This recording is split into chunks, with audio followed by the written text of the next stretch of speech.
Hey, they twins? Hold up!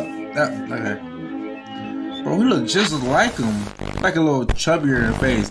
No way that wasn't the same person, just a little bit slimmer. What is that?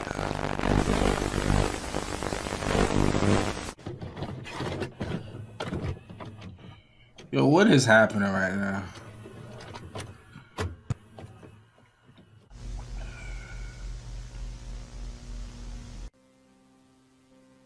Victim 1, Victim 2.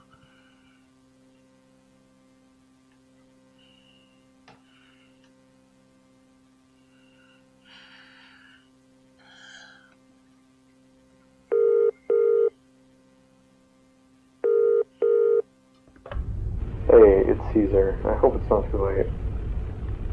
No, it's fine. Don't worry. What's up? Are you alright? Yeah, it's not me, it's my mom. She's knocked out cold and I have no idea why. Dude, sipping I'm that on my way lean. to the ER, but could you do me a favor? Yeah, of course. What is it? I just need you to come over and turn on the cameras we have set up. You know the ones that Oh, no, he's trying to set you up. robbed? Oh, yeah. Would you mind if I asked why? Well, she screamed really loud right before I found her on the ground. I just... Well, do you have your doors and windows locked? Like what the broadcast told us to do? Yeah, that's the weird part. Maybe she saw something? I don't know. Alright. I mean, it shouldn't be too bad. I'm just gonna switch them on and get out of there, though. You know how I feel about your house. Yeah, Are you going out? Y'all going out and they got these things out one here? more thing. Try to get a good view of it. Obama? Who is that? Who are you? Oh. It all started when Abigail the doll mysteriously ended up on my porch.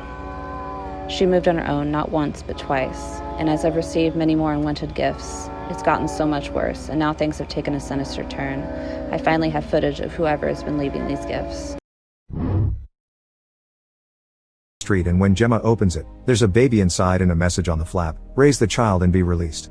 Gemma picks the baby up and points out it's a boy as the ash and smoke clear out. When the couple turns around, they discover the house is intact. 98 days pass. The word help has been painted on the roof of house 9. Tom and Gemma have been living there and raising the child, who's grown into 10-year-old. This morning, the boy is standing in front of their bed, waiting for them to wake up. When they do, he first imitates their gestures, then he starts mimicking their arguments with their exact voices, just like Martin. Part 3 of how I found my mother's stalker living underneath her bed. Disclaimer, this is not my story time. It was sent to me on Instagram. Under my mom's bed, I found a handwritten note from her stalker. I couldn't bring myself to read it. I gave it to my mom and she read it. She cried and told me to pack a bag. That night, we went to sleep at a hotel and the cops came to check our house. The cops said they found nothing in the house and it was safe for us to come back. 2 days later, I decided to come home from school early. But I knew that my mom wouldn't be home and I would be all alone. When I walked up to the house, I noticed my mom's bedroom window was open. I walked slowly up the stairs and swung the door open, and that's when I saw a man's foot sticking out from underneath my mom's bed. When he heard me open the door, he pulled his foot in. I screamed so loud and closed the door behind me and started running down the stairs. That's when I heard him open the door. I could hear his footsteps behind me as I ran down the stairs. As he ran down the stairs, he tripped and fell. I could hear him yelling in pain. I ran straight to the neighbor's house. She already knew about the break-in and believed me right away. She called the cops and my mother. Her husband decided to go check the house, but when he came back, he said there was nothing there. When I told him that he fell down the stairs, the cops thought he might be in the hospital if he injured himself. And there they found a man dressed in black. That's when the man told the cops that he was my mother's boyfriend and that he came to visit us. They thankfully arrested him. When they showed my mom the man's mugshot, she recognized him right away as her ex. Turns out he had been breaking into our house for over a month, and he would sleep there every night underneath my mom. He was in prison for 10 years but got out last year. My mother and I live in fear. Most disturbing websites in the world. This picture contains a list of disturbing websites from the least scary to the most. View at your own risk. Today we're going to be starting from tier 4 since the other ones I posted got removed. The first website is theblackvault.com. This website contains 2 million unreleased documents from the government. The creepiest part about it is there's an entire section dedicated to the supernatural. For example, while I was browsing, I found an article related to skinwalkers. And many people who posted this photo mysteriously had their post taken down. Another website is called kekma.net. You guys didn't trust me last time, but do not look this up. I'm only talking about this one because it's on the list. Make sure to like and follow for tier 5 tomorrow because tomorrow is where it gets real. The depression deep inside, swimming in this ocean of darkness surrounding me, can't do nothing about it. I don't know if I could make it through another night, caught in through the silence. Alone, I'm on my own, nobody knows the way I feel inside. I feel alone, I'm on my own, nobody knows the way I feel inside. Why do I feel so empty? Free, but I feel so guilty. I feel alone, I'm on my own, nobody knows the way I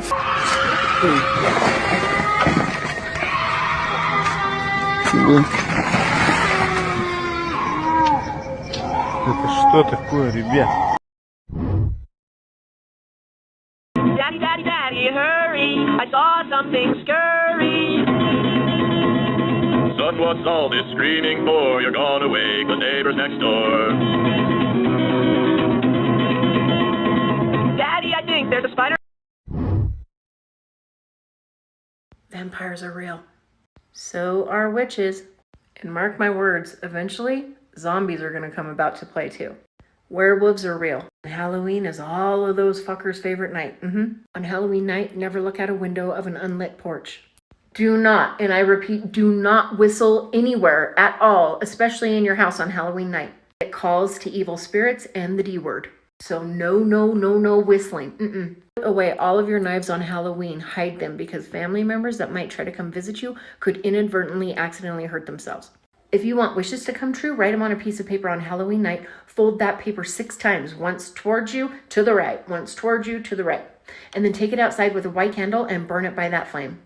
Inspect all of those pictures you take of your little goblins and ghouls. You might be surprised, you might catch a spirit. And if you encounter a ghost on Halloween night, walk around it 9 times to banish it.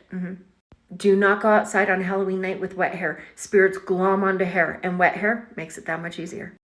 And finally, the fear of Halloween is real. It's called Samhainophobia, the fear of Halloween. Phasmophobia, the fear of ghosts. Wiccaphobia, the fear of witches. Nyctophobia, the fear of darkness and night. And necrophobia, the fear of the dead. So there you have it, my little goblin ghosts, witches, and ghouls. I love you so much. Just a little bit of Halloween superstition for you. Stay safe.